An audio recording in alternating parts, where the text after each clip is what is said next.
knew you'd have one.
The first time I placed my hand on Serenia's linking panel, I remember thinking, this age will be unlike any I've journeyed to so far.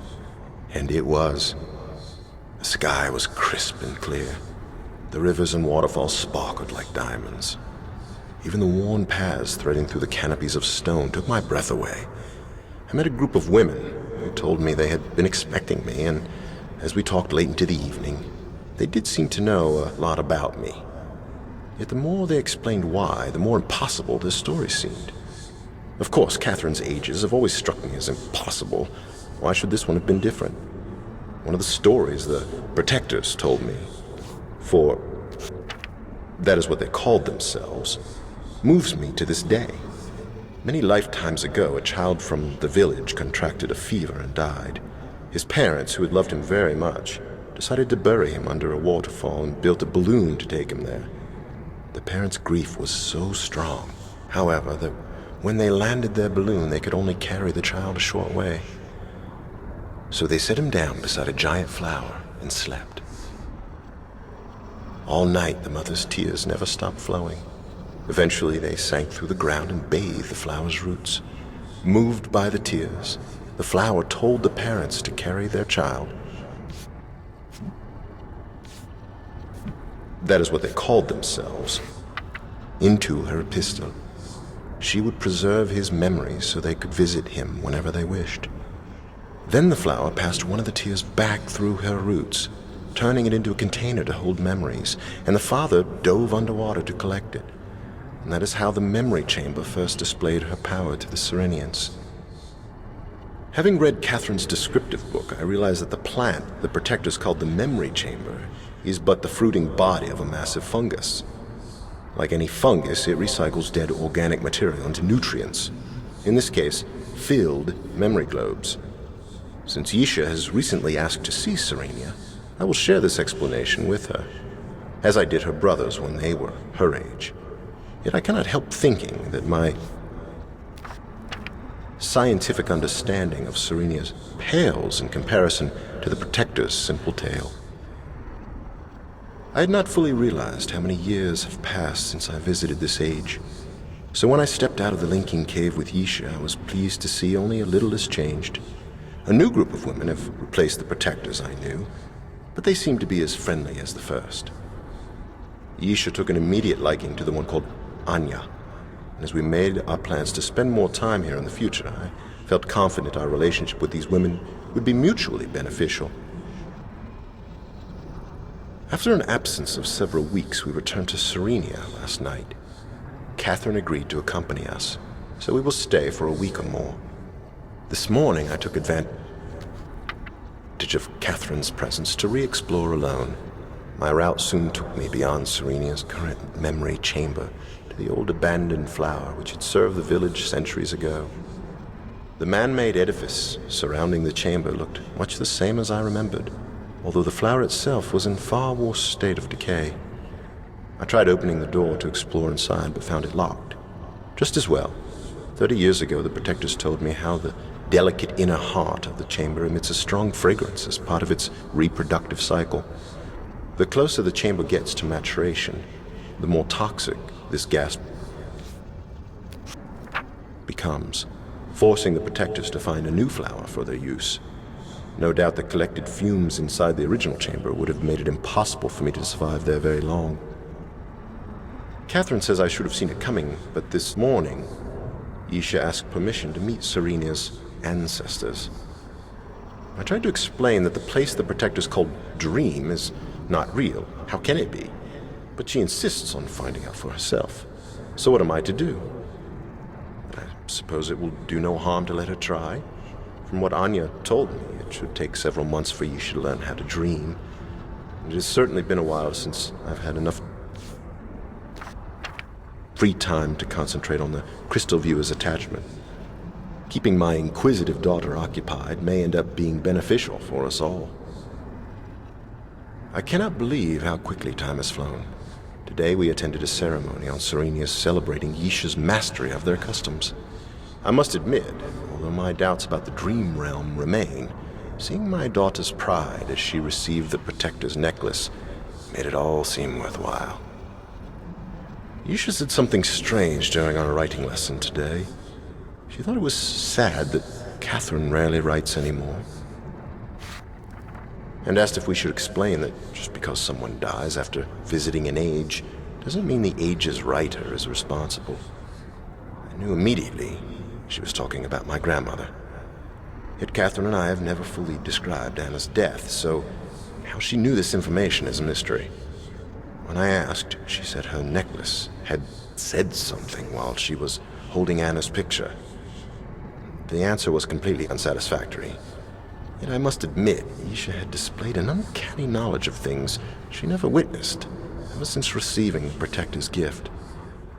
I'd like to examine this necklace more closely, but at the moment the situation with Cirrus and Achenar takes precedence. Perhaps after my friend leaves us tomorrow.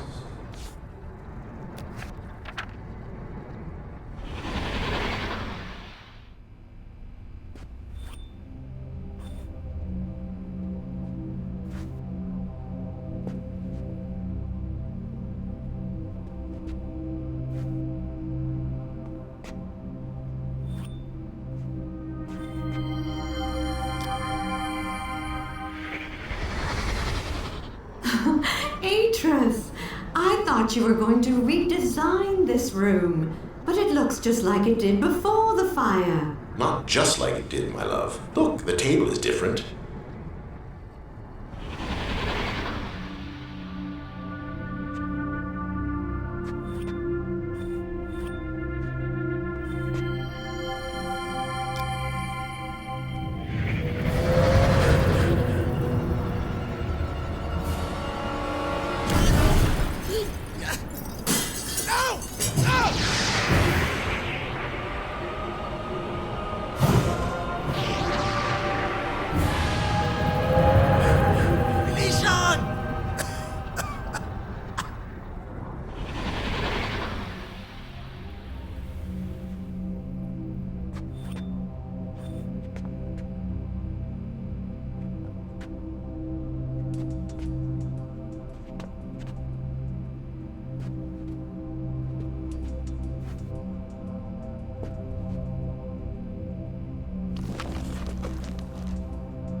I was starting to worry about you. In the dream, you always arrived before third bell had rung. Welcome to Serenia. I am Anya, one of 6 now serving as protector here. You may find this hard to believe, but my sisters and I dreamed you would be coming. You're searching for Yisha. I fear she may be in trouble, but we have not seen her since we gave her the necklace 2 weeks ago. I will gather my sisters to help find her. In the meantime, you should consult the memory chamber. She always knows more about what's going on in this land than we do. Follow the ceremonial alley to her doors and see what insight she has to provide.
Use their harvester? Are you crazy? What if somebody notices? You think you can hold your breath long enough? Go right ahead. But we can't begin the tests without at least a few empty memory globes, which only grow down there. Fine. But you're stealing the filled ones if we need them.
What happened? This is terrible. How are we supposed to maintain contact with the ancestors if we can't harvest any globes? Forgive me. I've seen your face so often in dream, I forget you're still a stranger here. You've been inside the memory chamber. You've seen the colorful lights crowning her walls. These are the memories of my people, taken from their bodies after their spirits moved on. In Serenia, the memory chamber stores our memories so that future generations can still visit us and dream. Empty globes for storing our memories are formed underwater, and we gather them using the harvester. So if I'm unable to fix it, I must see how bad the damage is. Oh, I was supposed to tell you, a few of my sisters have gathered in the Hall of Spirits to dream. If you go there after they've awakened, you might be able to learn more about what happened to Yisha. Good luck.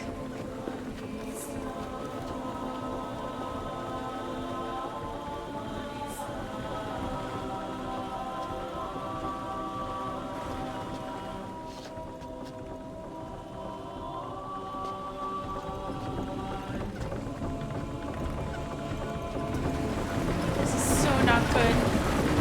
I'm not sure how we'll be able to repair it. Maybe there's an older harvester near the memory chamber my ancestor used many years ago. We had to abandon that chamber because it was getting old.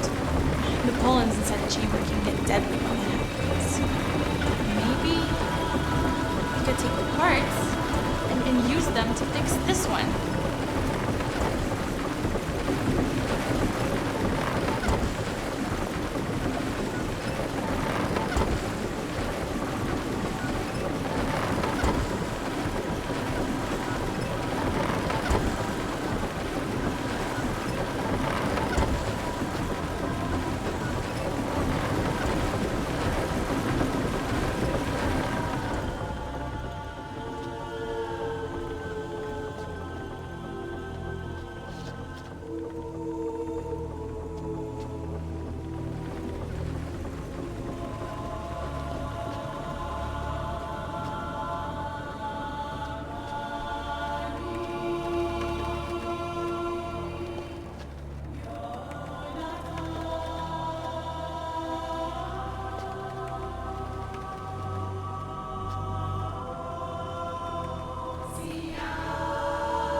You mean you have to signal somebody every time you want to go home?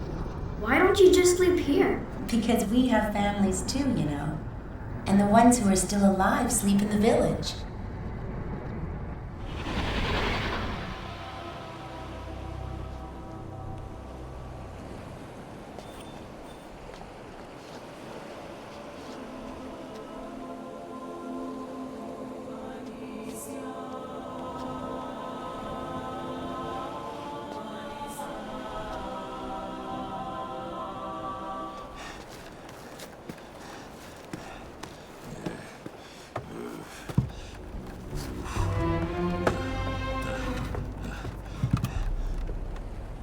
Wait, please.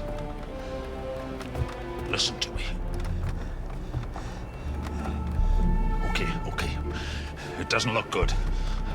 I admit it, but it's not what you think. I'm just taking it for a little while. Borrowing it, so to speak. It's the plan. Cyrus's plan. He's got Yisha. I just want to stop him. He's a nutcase. He's here. And don't let Father come here, or you'll screw up everything. Find my journal, the one from 20 years ago. Cyrus doesn't even know that I kept one. I hid it in a stone pillar in the forest near where two rivers are crossing. It'll explain everything. Cirrus is mad. He's gonna kill Father. And I've got to stop him.